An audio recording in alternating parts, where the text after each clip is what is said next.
The ocean is at breaking point. Radical steps are needed to preserve the precious ecosystems of the sea. But can part of this battle be fought on land? Mangroves are evolutionary marvels. They're a critical part of most tropical oceanic ecosystems. But they're rapidly disappearing. One coastal community in southern Kenya has found a pioneering way to protect their mangroves, turning the tide on its dwindling forest by harnessing one of the mangrove's most impressive superpowers, kept hidden deep underground.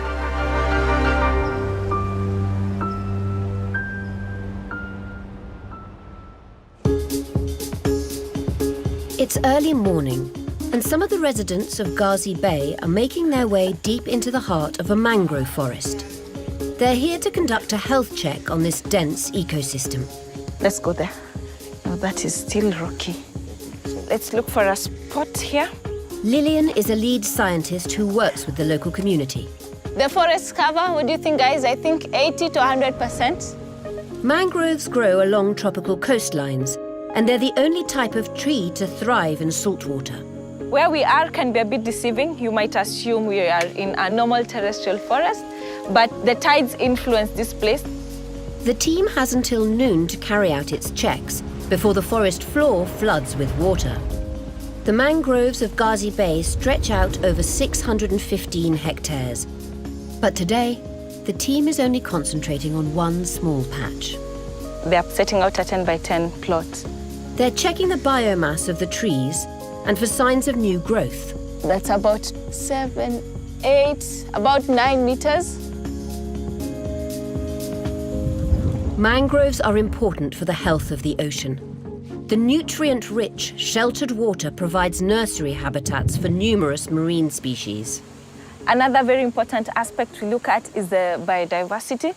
So when we come to the forest, we want to see how many crabs do we have? Are they within the acceptable range? What kind of species do we have? Mangroves also help to keep the ocean clean.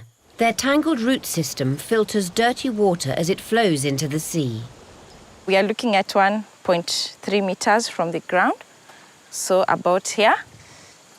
There's no prop roots above this point, so we are going to take our diameter here.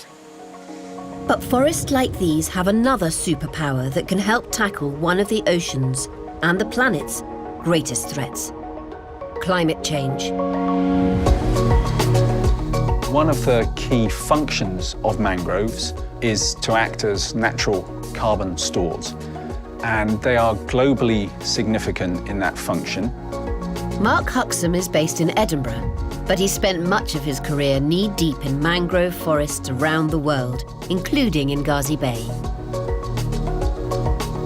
Typically, mangroves bury and store far more carbon than terrestrial forests. For example, at our site in Kenya, there's somewhere between 6 and 8 times more carbon buried in the sediment than you'd expect in the soils of a tropical forest. All trees need carbon dioxide to grow. As they absorb it from the atmosphere, carbon becomes locked within the tree's leaves, branches and roots. Parts of the tree eventually fall off into the soil where they decompose, releasing some of their CO2 back into the atmosphere. But mangroves are different. Their tangled network of roots traps this carbon-rich plant material in their waterlogged soil, sealing it off from the atmosphere. This vault of carbon can remain secure for millennia, as long as the mangrove forests remain intact. But here's where the problem lies. Barely half the world's original mangroves remain. Mangroves are being lost around the world because of human impact. In the past, most of that was shrimp farming, removal of trees, and now for palm oil plantation, also for coastal developments like hotels and roads, and in Africa in particular, extraction for fuel wood and for timber. So taking a simple projection of rates of loss, all mangroves would disappear within the next 100 years. In Gazi Bay, the community has been harvesting mangrove wood for centuries. On the whole, local people who depend on their mangrove ecosystems are very well aware of how important they are. However, the challenge is to find means of conserving them, particularly to find income that will fund conservation. Many people in the area where we work are extremely poor, and that means relatively small amounts of money can make a major difference to their lives. Mark and a group of scientists decided to join forces with the local communities of Gazi Bay to create a pioneering approach to protect the mangrove forest. Mikoko Pamoja, which means mangroves together in Swahili, is the world's first community-based mangrove conservation project that's funded by the sale of carbon credits. Wonderful. When we analyze for the organic matter and in turn the organic carbon in this soil, it's a good indicator of how much we continue to capture and store by protecting this forest. They found a way of making more money out of the forest by keeping it alive than by cutting it down. This is the major part of the carbon in a mangrove forest because you can see the high content, the roots in it, and a lot of organic matter. So the mangroves do a lot of this in capturing and storing organic matter within their soils. We convert the biomass to carbon and we're able to tell you how much carbon we have.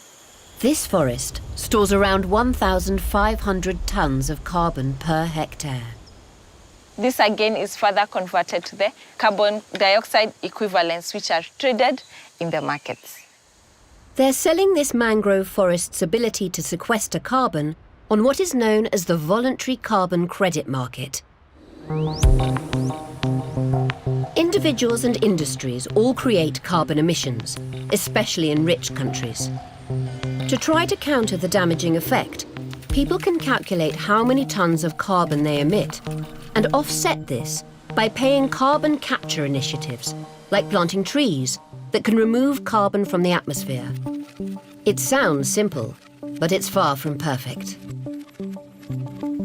Critics of carbon accounting say it's hard to accurately calculate how much carbon any one project is sequestering, because there are so many varying factors to take into account. And there are other concerns too. Carbon offsetting is controversial because some people may be tempted to use it as an excuse for inaction on the climate emergency. And we're very clear that offsetting is one small part of our response to what we're facing in terms of climate breakdown, but it's got to be part of a broader and coherent policy to get to a zero carbon world. And if done correctly, these carbon credits provide a financial incentive for communities to stop harvesting mangroves and start protecting them. The Mikoko Pamoja project is verified to sell over 2,000 carbon credits each year. This corresponds to the extra carbon storage and sequestration their conservation ensures. Over the past 5 years, this has earned the surrounding villages more than $60,000, which the community has spent on clean water sources and supplies for the local clinic and schools, as well as forest rangers who guard this precious resource. And the initiative is reaping benefits for some of those who work on the ocean too. Miaka mingi sana toka nianze kuwa machua hadi niko kwenye bahari mpaka sasa hivi. Mimi nafurahia ya kupanda mikoko kwa sababu mti unatakana upandwe na ule unasaidia mambo mengi. Madhara fulani yanasaidiwa na miti kwa kulingana vile tulivyoona kuwa samaki pia mikokoni tukitega tunapata.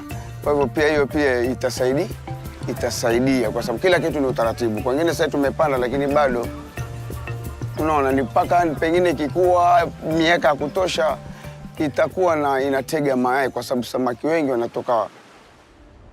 Climate change is the overwhelming challenge of our times, and small projects like this, they're only a drop in the ocean. However, if none of us attempt these projects, then nothing will happen. But Mikoko Pamoja is a pioneering model. Nearby villages are keen to replicate its success, and in Madagascar, a similar project is already underway. We can't hope to have the kind of world that I expected when I first started studying ecology as a 12-year-old birdwatcher.